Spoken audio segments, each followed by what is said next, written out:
In this video we will see how to extend the column width so that it fits the width of the data contained in them, and also how to extend the rows height so that it fits the data contained in them as well.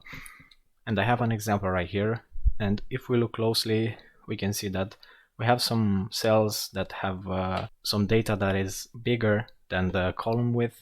As well, we have some rows that have multiple lines of text, and this is as well bigger than the overall rows height. And let me show you how to extend everything so that it looks nice and professional.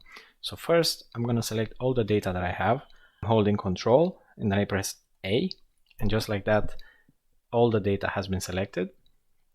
And then I go to Home, and in Home I identify the cells group over here and I click on Format.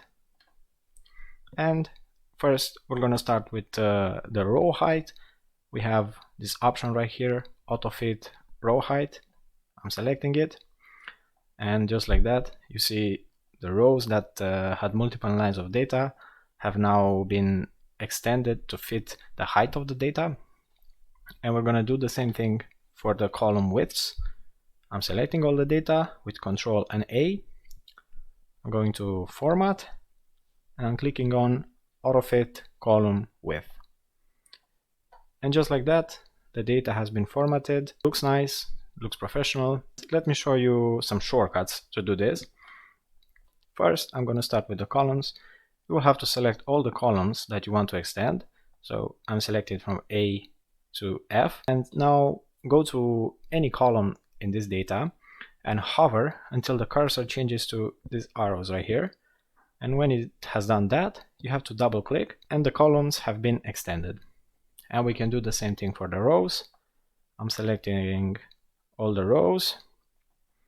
I'm going to some row and I'm double clicking, and the cursor has changed to these arrows and the data has been extended. So it's up to you if you prefer to do it by using the format in here or by using the shortcut.